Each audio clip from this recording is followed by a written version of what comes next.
Their handcraft small batch potato chips seasoned with Lowcountry flavors is the first official potato chip company in South Carolina. Today, I talk one-on-one with the co-owners of Lowcountry Kettle, Andrew Trumbull and Clayton Wynne, for this edition of Quintin's Close-Ups. And if you haven't already, subscribe to my YouTube channel and like Quintin's Close-Ups on Facebook. Andrew Trumbull and obviously Clayton Wynne, welcome to the award-winning Quintin's Close-Ups. Thank you. Good to be here. Oh, you're very welcome. Obviously, you all are the co-owners of Lowcountry Kettle, which is the first official potato chip company in South Carolina. Handcraft, small batch kettle chips seasoned with the finest Lowcountry flavors. What's new, what's now with Lowcountry Kettle? I'm sorry, could you repeat that? Yes, sir. What's new, what's now at Lowcountry Kettle? Well, right now we we started about 5 years ago, and we recently started supplying our chips to Whole Foods beginning of 2020, and or was it 2021? Yeah, it was right at the beginning of the new year. Yeah. So that was a major surprise to us that they liked the product so much, and that they wanted to put it in 7 states. So we're currently operating in 47 Whole Food stores, which has been very exciting and a lot of work. A lot of work. And speaking of a lot of work, I know you want to get into a lot of other stores here in the Lowcountry and beyond. And I was on my way to Publix for some groceries Saturday, and I asked you all if you had it in the stores. Said, unfortunately, not yet. Not yet. Yeah, hopefully soon. Hopefully if soon. You're listening, Publix, give us a ring. Yes, because that's my store. That's all I shop at. Oh, yeah. But let me ask you, what is the biggest difference about Lowcountry Kettle 5 years ago to right now? Oh my! Well, I should say a complete 180. When we first started, we were using bare bones. Well, we were on a bare bones budget. We were using equipment that was, not meant for professional processing. To give you an example, we were using an old RoboCoop and we had to literally put in one potato at a time to slice. We were using very small restaurant-style fryers, and the volume we were doing was obviously much, much, much smaller. We were also working full time 5 years ago. We were both working at the same restaurant at the time, so we were doing the chips kind of whenever we had a little bit of free time here and there, and just kind of got to the point where we grew and grew slowly but surely enough to where we were confident taking the next big step and, finding some investments and making the plunge to moving into our own facility. So we started, we bought kind of upgraded equipment for our production line, did that for about a year, and, gradually got more and more accounts. About 3 months ago, we actually switched over to using a co-packer. We couldn't keep up with demand. As we grew and grew, we found that, one, even though we upgraded our production line, the equipment it still wasn't getting the job done. Staffing was also an issue. So it got to the point where Clayton and I were literally processing these chips ourselves and doing over 100-hour weeks. And it just got to the point where we got to make a change, or we're gonna kill ourselves here. So we started working with a co-packer, gave them the recipes, the spices, and that's really allowed us to start focusing on growing the business. What is the demand right now? The demand right now has been better than ever. One thing about moving over to a co-packer at this time, it's allowed us, Clayton and I, to hit the road and go to trade shows, get the product out, get more visibility. So not only are we growing within the state of South Carolina, but we're branching into parts of Virginia. We're doing a lot more online business. So yeah, I mean, to answer your question, demand is better than ever, and we're just trying to keep at it and keep our current customers happy and keep growing. keep growing. And Clayton, let me ask you, what exactly is the volume? It's probably a redundant question, but what is the current volume? Well, I'll give you a little perspective. You know, we can never really meet demand from when we first started, and now we can meet demand and exceed it. So actively going out selling. We are going through year 1 through 3. We were doing about, I would say, $40,000 in sales. Wow. And now our goal for this year is around 300 to 400,000, and that's what we're on pace for right now. And then next year, hopefully, we can increase that by about 15-20%. You know, like Andrew was saying, the business was kind of running us instead of us running the business. Now that we have that free time to start, you know, actively seeking accounts and you know, growing what we started, I think it's you know, very realistic goals. How did your restaurant world meet that entrepreneurial spirit? Well, you know, Clayton comes from a business background. He used to run a small business before we got into potato chips. And you know, I actually had a very small business as well. We tinkered around here and there. So we both had that entrepreneurial spirit. And, you know, even when we were working at the restaurants, we were always kind of trying to think of, all right, what, you know, with that dream of owning our own business one day. And then, you know, I was actually at a manager meeting at the restaurant, and we were looking to bring in some grab-and-go items to the retail shop down below. And, you know, all the managers at the table started getting on their phones, Googling, you know, local chips in Charleston or local chips in South Carolina, and none of us could find anything.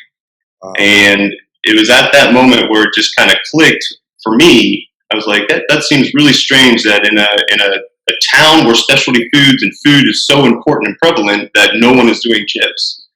And, you know, the fact that we were all at a table looking for it, obviously other people have to be looking for it. So that's kind of where it clicked. And I approached Clayton, who I had not known extremely well at the time, but I knew he had his own business.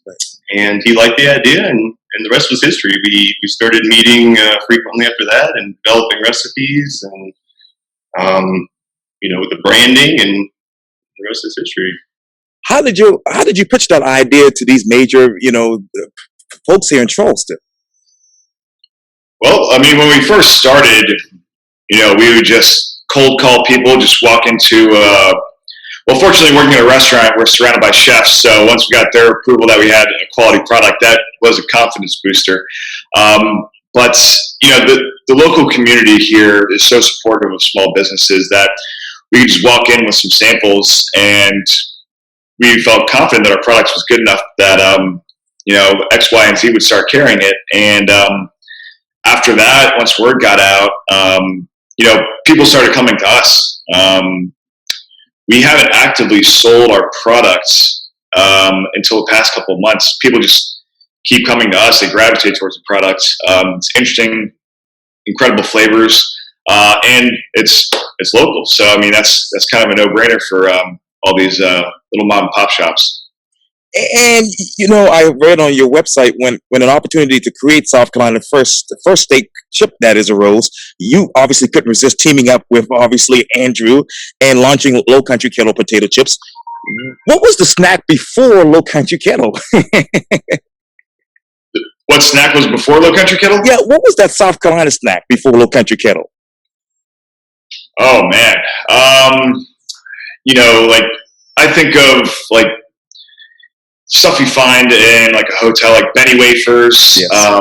That's big. Cheese straws, pimento cheese. Yeah, I mean those are kind of the South Carolina staples that come to my head, which, you know, we modeled our chips after. Right. Fried pickles. You got Yes. fried pickles. Yeah, you know, we just take, you know, boiled peanuts. yeah, Right. Yeah, it was, you know, really it was so much fun putting these recipes together because of, the Low Country really just has such a unique, um, you know, set of flavors and foods and ingredients that really are kind of differentiate themselves from other regions of the country. Um, I think there's some places in the country, if you tried to launch a regional product like this, you would kind of struggle thinking of kind of unique flavors, but it really wasn't an issue here, so that was really fun. We tried to pick kind of the flavors that were popular for chips, Right. and then just put a Low Country Southern twist to them. Yeah, that's amazing. And Andrew, you were talking earlier about obviously the customers that you have. What are those customers now? Because I know you have one of them, my good friend Desiree with Low Country Lemonade. Yes, oh, she's awesome. We used to cook out of her kitchen, actually. Ah. That's where we met her. We were processing our chips. It was a commissary with other food trucks, and yeah, she's a great customer. Yes, yes, yes. I started, me and her we're actually scheduled to run the 2002 Honolulu Marathon. So that's how I got started with her, because we raised money for Team and Training Leukemia at the time. But yeah, she's a great entrepreneur as well, just like you guys are. I know that your original flavors are specially crafted, as you mentioned, to celebrate the taste of the Low Country, which I love. What will the new flavors celebrate? So we've got a couple in the works. One in particular, we don't want to say the name of it, spoil any surprises, but it's going to be something that is definitely missing from the current product line. It's a flavor that people immediately recognize, Yes. and I think it'll definitely end up being in our top three. But to get back to, I think the list is long. We still have many flavors, Low Country inspired flavors to go through. We might have to think a little more outside the box, and get a little creative with some of them. But that's our plan, is to stick with the theme. I mean, we really want this to be. We don't want to put out a product that other people have, that other people have tasted. We really want to make it unique and regional. So we've got some fun ones lined up, and we'll make sure to test them out on you. Get your opinion. Sure, absolutely. Yeah, this is home, so I love it here. Oh, you talk about customers. I got to talk to you about some huge news. According to WCBD, this was what they actually wrote. That is, a company that produces handmade Low Country inspired kettle chips is partnering with a Charleston-based production company from Danny McBride, David Gordon Green, and of course Jody Hild. Low Country Kettle, located on Dorchester Road, was founded in 2016 and uses bill-based salts to create a variety of kettle cooked potato chips flavors like Bloody Mary, mustard barbecue sauce, spicy pimento cheese, and state fair fried pickle, to name a few. When you think about those flavors from 2016 to right now, what's still the biggest difference? Well, I mean, when you try every potato chip in the chip section in the grocery store, Yes. Or if it's somebody starting their own product line, most of these people outsource their seasoning. So they'll contract somebody else to make the seasoning for us or for them. Fortunately, Andrew has a culinary background. So when you're in the driver's seat, you have complete control over the product and the quality. I think something that stands out besides the actual flavor is how much seasoning is on the chip. We go with a little bit of a bolder, heavier-handed seasoning, which differentiates your chip experience from us to the other guys. It's we also use all natural ingredients. Yes. In the fact that these are original recipes that we came up with, like he mentioned, it really does taste different. Even though there might be another Bloody Mary chip out there. I've seen a couple other pimento cheese flavored chips now, but the fact that we design the recipes rather than a big company that kind of usually has a very similar recipe and template in place, that's where you really taste the difference. They really are quite unique. I know that barbecue chip, for example, everyone kind of, there's many different brands of barbecue, but barbecue chips to me, they always kind of taste the same. So I think if you try our mustard barbecue, you're going to notice right away that this just isn't your regular barbecue chip. And I would say the same about the other flavors as well.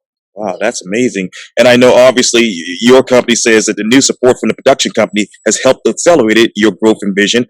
What has been your vision before this particular growth?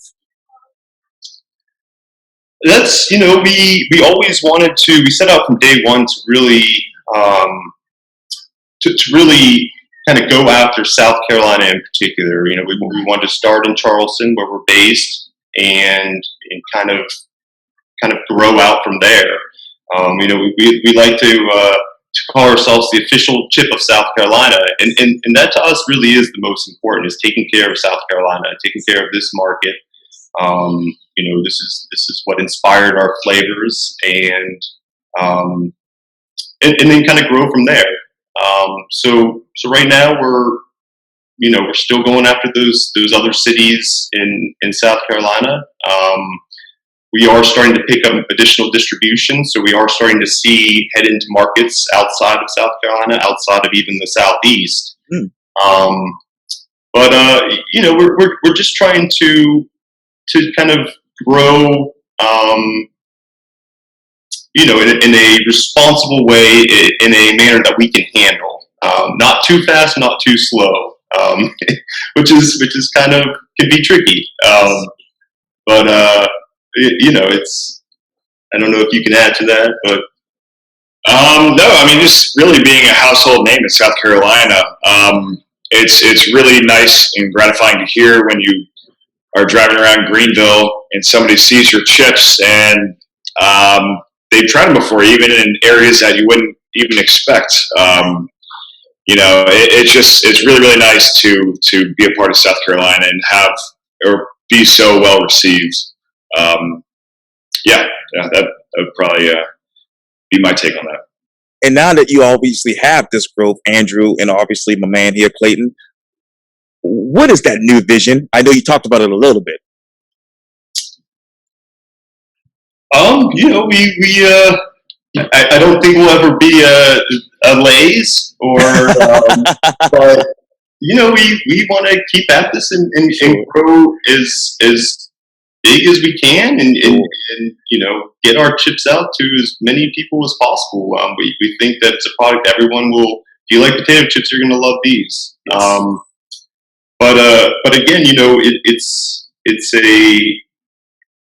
it's a matter of we're kind of answering that question almost every day, because it's hard. Running a business is hard. Expanding, growing is hard, and it can be. You can make a lot of mistakes along the way, which we have, but you have to learn from them, and you're kind of continually evolving the business. We'd like to grow this thing as big as we can, but in a responsible manner. We're shooting for the stars, but it's not going to happen overnight. we're in it for the long haul. Yes. From when we first made our 5-year business plan, it's pretty much changed every year. So anticipating what's going to happen next is difficult for us to see, but it's continually growing, and we're finding new avenues, new outlets to get our chips out there, and it's a learning process over and over again. But it's very exciting. What are those, besides Whole Foods, what are those new outlets and avenues? I would say we just left a trade show that was solely for convenience stores, which is an outlet that we have always wanted to break into, since gas stations, convenience stores are excellent for chips, grab and go whenever you're on a road trip. That's definitely a top snack to choose. So that's one of the big ones that we're trying to approach right now. Oh, that's amazing. Yeah, I have a corner store right by my house on the east side of Charleston, so that'll work out there as well. And I know the new partnership, quote, will further extend Low Country Kettle's business network and will provide valuable business and marketing guidance and mentorship to the rapidly growing company. What is your business network? Our net worth? The business network. Oh, network. I'm not sure how to answer that. It. I think this business is as well as any business is so much of it is about networking, talking to everyone, kind of exhausting every option. The more people you can talk to, the more people that have a similar experience.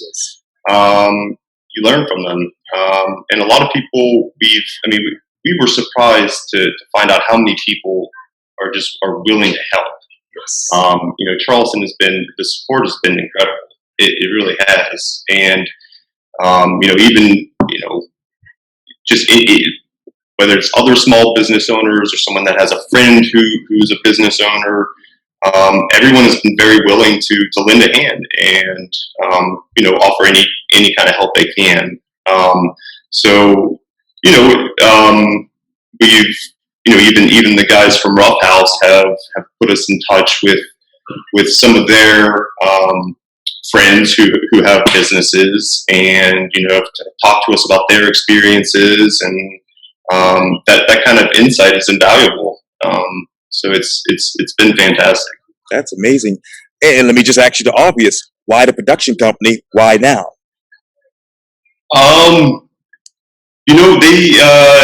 We were incredibly fortunate to run into them a couple of years back. Might even been about 3 years back now.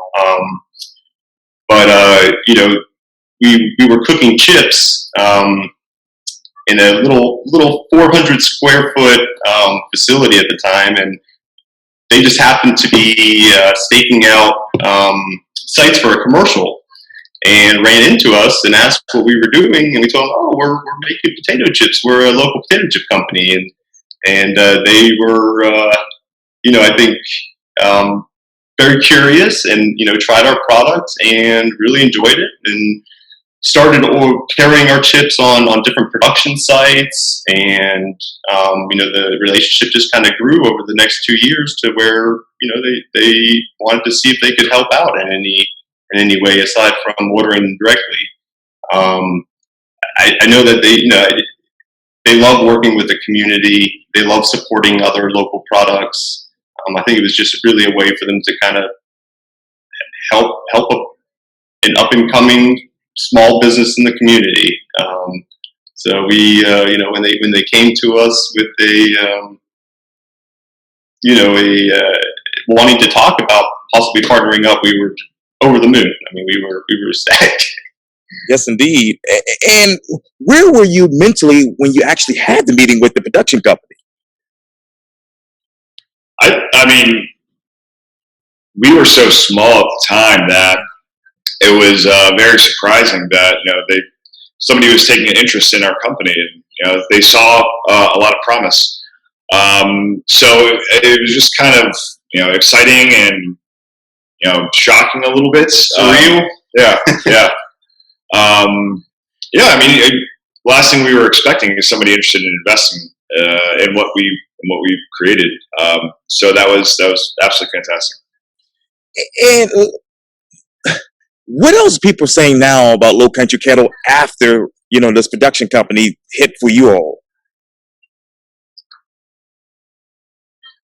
As far as a response from, we really just kind of released this news very recently, so we haven't spoken to too many people about it, aside from friends and family, and yes, and they were of course all very, very excited and surprised. But yeah, it's kind of very recent news as far as letting people in the community know about it. So we might have to get back to you with an answer on that. Oh, no worries. And I know obviously Lowcountry Kettle that is expected to have new flavor next year in addition to producing larger family size bags, obviously in 2022. How many small bags have you actually produced? Oh my, Wow. that would be a hard one. I would say almost close to 1 million. That would be. I would say somewhere between 750,000 to a million bags, somewhere between there. Wow.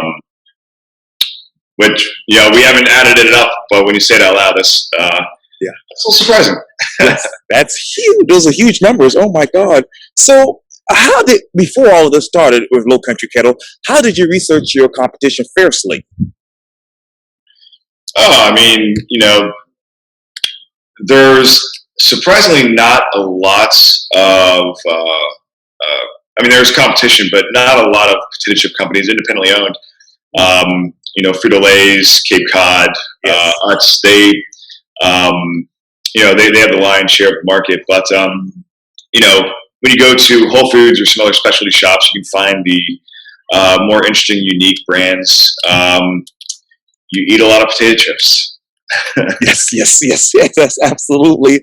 And what other research are you doing now, guys, that you're now about the market that you are actually serving? Right now we're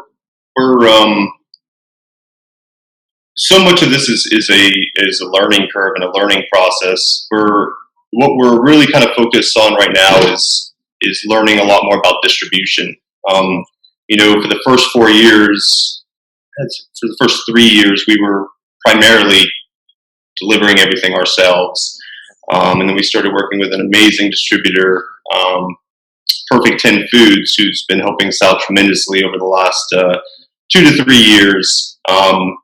But we need to, if we're going to grow and expand and reach other markets, we're looking into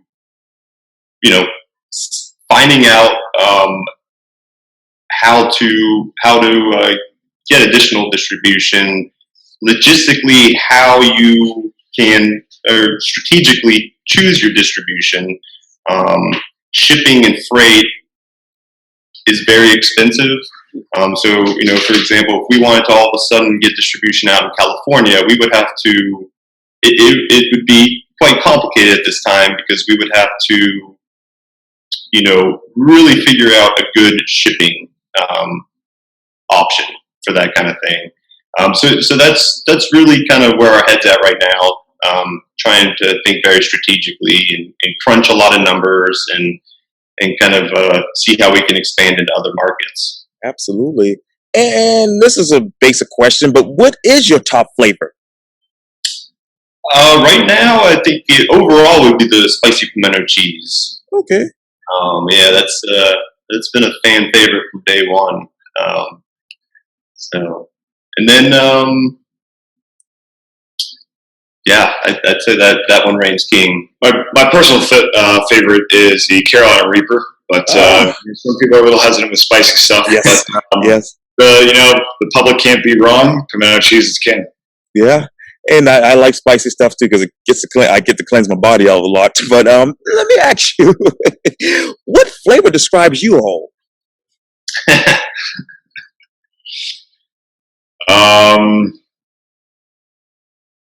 Me personally, I would probably. I gotta go with the Reaper. A little dangerously spicy. Yes. That is amazing. And here's another fundamental question. But what does Lowcountry Kettle mean to you? I mean, Lowcountry Kettle is basically been my way of living out a childhood dream. I literally, even since I was a little kid, not that I dreamed of making potato chips one day, but I dreamed of running my own business, kind of doing my own thing. And I remember always my brain was just always firing off ideas as a kid. And I guess this has been my way of living out that dream.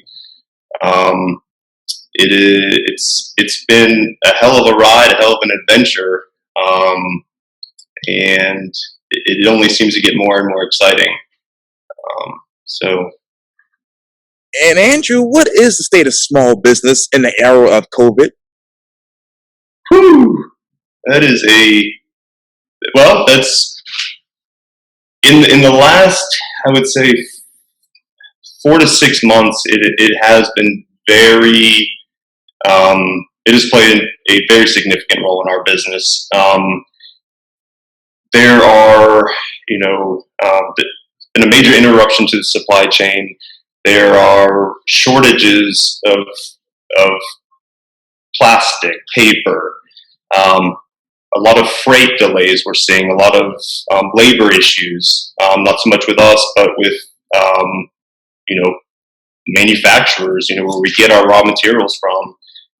There's a shortage of staff, which is causing major delays. There have been major price spikes in raw materials, and so it's been tricky navigating those waters. And I guess the one fortunate, or not fortunate thing, but something that makes it easier on us is that everyone is going through the same problem. So when we go to our accounts and say, hey, I'm so sorry, it's going to be another week, or it's going to be another 2 weeks before we can get product to you, which happens occasionally if there's an interruption. They've been incredible and very understanding, saying, guys, you're it's okay. We're hearing that from so many of our vendors right now. And so I think people have just kind of accepted that things are tough right now. And it's definitely been very noticeable, particularly in the last 4 to 6 months. Right. And this might be a silly question, but what raw materials do you all typically use? So the roll film, for the packaging, there's a big shortage of polypropylene. Not even necessarily a shortage, but again, it mostly comes down to the labor. A lot of people have left these manufacturing jobs due to COVID. A lot of people are scared to return. There's a big paper shortage for our cardboard cases. Even our co-packer, a lot of labor issues, so which causes delays. And it's funny. I know the potato chip industry as a whole has been hit pretty hard. Even the big players in the game. We've heard from a lot of our local accounts that they're having a hard time getting even some of these big name brand chips, which is surprising. I never thought I would hear that. Some of these big companies are having a hard time getting their product out. Wow. So yeah, it's been tricky for sure, and it kind of keeps you on your toes. And we're waiting for the we're waiting for the return to normal. So. And you obviously talked about your childhood memories. When were you first introduced to Bill's Bay Salt? That was probably when we were at the restaurant. Oh. Actually, no. I used to work at the farmers market in Marion Square, and I remember somebody selling Bill's Bay sea salt there. And that was in, I would say, 2009, 2010. So they've been around for a while, but I never thought I would use their product in something I was making. Yes. And Bill's Bay is just amazing. So when you look back, 5 years from now to where you started, what do you want people to say about Lowcountry Kettle? I would say that it's gotten better. When we first started, it was difficult to meet demand. I want it to be more accessible, and I want it to be in more locations. I'm very confident in the product. I think it's absolutely fantastic. It stands out, and the more access people have to it, I think it'll be a better Lowcountry. Yes, indeed, absolutely. Well, Andrew and Clayton, thank you so much for your time, and again, welcome to the award-winning Quintin's Close-Ups. Thank you so much. Thank you. It was great. Yes, sir. Thank you. Thank you. Likewise, thank you all.